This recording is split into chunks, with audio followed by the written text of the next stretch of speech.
تو اب آپ نے سورہ فاتحہ پڑھا اور اس کے بعد اس کے ساتھ سورہ ملایا، اب آپ کی سورہ ختم ہو گئی۔ اب کیا کرنا ہے آپ کو؟ اللہ اکبر کہہ کر کے آپ کو رکوع میں جانا ہے۔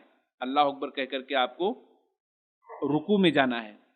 رکوع یہ فرض ہے، رکن ہے، اگر کوئی بندہ رکوع نہیں کرتا تو اس کی نماز نہیں ہوگی۔ کیا دلیل ہے اس کی؟ اللہ نے کہا یا الذین آمنوا ارکعوا واسجدوا، اے ایمان والو تم رکوع اور سجدہ کرو، یعنی رکوع کرنا فرض ہے اور سجدہ بھی کرنا فرض ہے۔ اب آپ کو رکوع میں جانا ہے، رکوع میں کیسے جائیں گے آپ؟ اللہ اکبر کہہ کر کے ہاتھوں کو اٹھاتے ہوئے یعنی رفع الیدین کرتے ہوئے آپ رکوع میں جائیں گے۔ رکوع میں جب آپ جائیں گے تو آپ اپنے ان دونوں ہتھیلیوں سے اپنے گھٹنے کو مضبوطی سے پکڑ لیں گے، مضبوطی سے پکڑ لیں گے آپ، ٹھیک ہے؟ اور اس طریقے سے آپ کا جو پیٹھ ہوگا وہ بالکل لمبا ہوگا، آپ کا پیٹھ بالکل لمبا ہوگا، ٹھیک ہے؟ سکڑ کر کے ایسے رکوع کرنا صحیح نہیں ہوگا، بالکل پیٹھ اور سر آپ کا برابر ہونا چاہیے، یہ رسول اللہ صلی اللہ علیہ وسلم کی حدیث ہے۔ یہاں تک برابر ہونا چاہیے آپ کی پیٹھ کی اگر پانی اس پر گرا دیا جائے تو پانی رکا رہے، پانی رکا رہے، یعنی اگر آپ کا برابر نہیں رہے گا، زیادہ جھکا رہے گا تو بھی پانی گر جائے گا، اگر اوپر رہے گا زیادہ پیٹھ تو بھی پانی گر جائے گا۔ تو ایسا اگر برابر رہے تو پھر پانی وہاں ٹک سکتا ہے۔ تو جب آپ رکوع میں جائیں گے تو آپ پہلے رکوع میں جاتے وقت گھٹنوں کو مضبوطی سے دونوں پنجوں سے پکڑ لیں گے آپ، اور اس کے بعد آپ کا پیٹھ اور آپ کا سر جو ہے رکوع کرتے وقت برابر ہونا چاہیے۔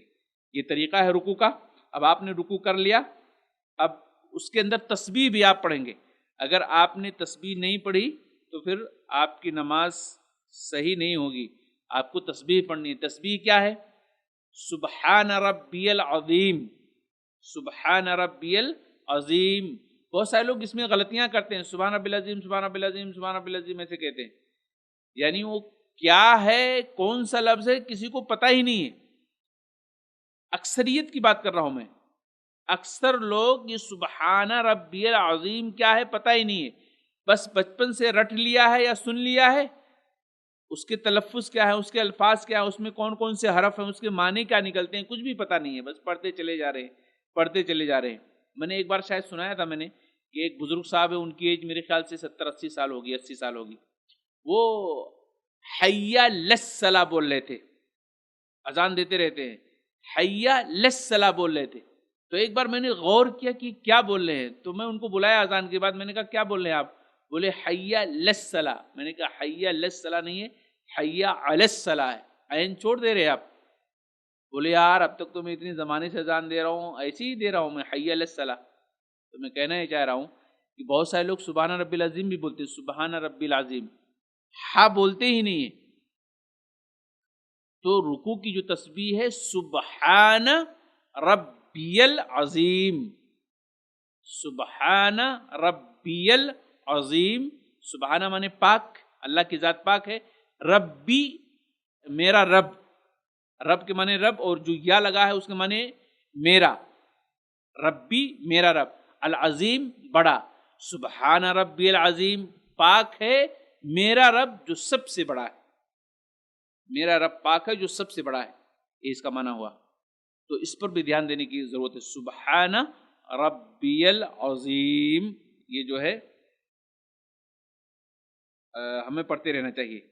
دیکھیں رکوع میں اپنی پیٹھ اور سر کو برابر رکھنا ہے، اس کی دلیل کیا ہے؟ اس کی دلیل بہت معروف دلیل ہے، اللہ کے نبی فرماتے ہیں لا تجزئ صلاۃ الرجل حتی یقیم ظہرہ فی الرکوع والسجود، آدمی کی نماز کافی نہیں ہوگی جب تک کہ وہ اپنی پیٹھ کو رکوع اور سجدے میں برابر کر لے۔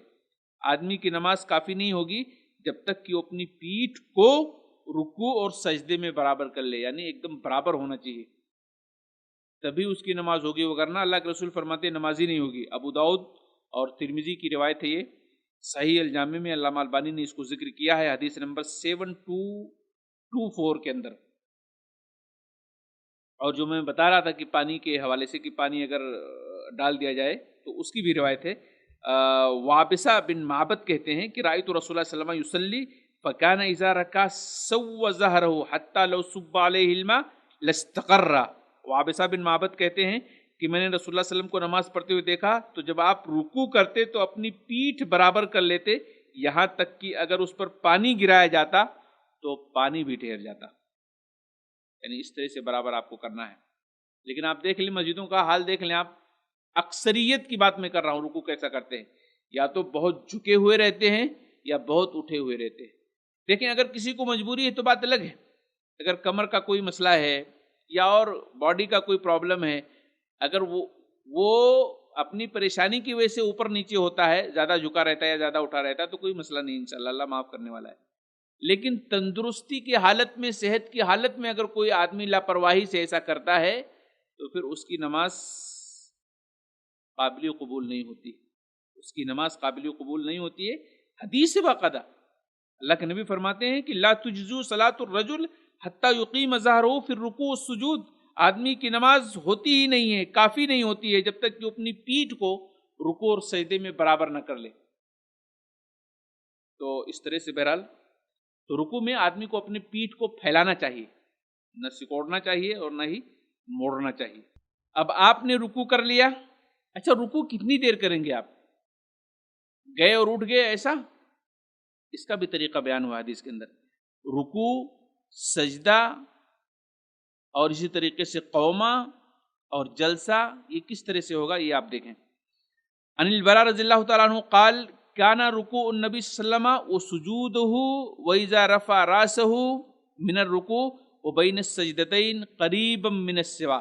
براء رضی اللہ تعالیٰ عنہ بیان کرتے ہیں کہ نبی کریم صلی اللہ علیہ وسلم کا رکوع، نبی کریم صلی اللہ علیہ وسلم کا سجدہ، نبی کریم صلی اللہ علیہ وسلم کا رکوع سے اٹھنا اور دونوں سجدوں کے درمیان کے بیٹھنے کا جو وقفہ ہوتا تھا تقریباً برابر ہوتا تھا۔ رکوع جتنے ٹائم کا ہوتا تھا، جتنے وقت کا ہوتا تھا، اتنا سجدہ ہی ہوتا تھا اور اتنا دیر رکوع سے اٹھنا بھی ہوتا تھا اور اتنا ہی دیر دو سجدوں کے بیچ میں بیٹھنا بھی ہوتا تھا۔ کیا سمجھے آپ؟ یعنی جلدی جلدی نماز نہیں ہوتی تھی نا، یہاں تو لوگ رکوع سے اٹھتے ہیں فوراً سجدے میں چلے جاتے ہیں۔ حدیث کیا ہے؟ جتنی دیر آپ نے رکوع کیا ہے، اگر 1 منٹ کیا ہے، سپوز 1 منٹ کیا ہے، تو 1 منٹ آپ کو کھڑا بھی رہنا ہے۔ ایسا ہوتا ہے؟ اللہ کے فضل سے ہم لوگ تو کرتے ہیں، لیکن دوسرے لوگ نہیں کرتے ہیں، دوسرے لوگ کرتے ہی نہیں ہیں۔ اصل مسئلہ کیا ہے جانتے ہیں آپ؟ مسئلہ یہ ہے کہ عام طور پر مسجدوں میں جو امام ہوتے ہیں نا، وہ حافظ قرآن ہوتے ہیں عام طور پر۔ تو حافظ قرآن کو اگر وہ عالم نہیں تو اس کو کچھ بھی نہیں معلوم نا، ایک عام آدمی کی طرح ہو، ایک عام آدمی کی طرح، اس کی فضیلت عام آدمیوں کے مقابلے میں ہے، اس لیے کہ اس نے قرآن کو حفظ کیا ہے، اس میں کوئی شک نہیں، لیکن دین کے معاملے میں اس کی کوئی حیثیت نہیں ہے کیونکہ وہ مسائل کو نہیں جانتا ہے۔ اسی لیے آپ دیکھیں گے بہت سارے حافظوں کے ساتھ حافظ لوگ یہ سب کام کرتے ہیں، یعنی جو عالم ہے اگر کسی مسجد کا امام تو وہ برابر ٹائم لیتا ہے، لیکن اگر صرف حافظ قرآن ہے تو کچھ بھی ٹائم نہیں لیتا ہے، رکوع کیا، کھڑا ہوا، کچھ بھی نہیں پڑھا، فوراً سجدے میں چلا گیا۔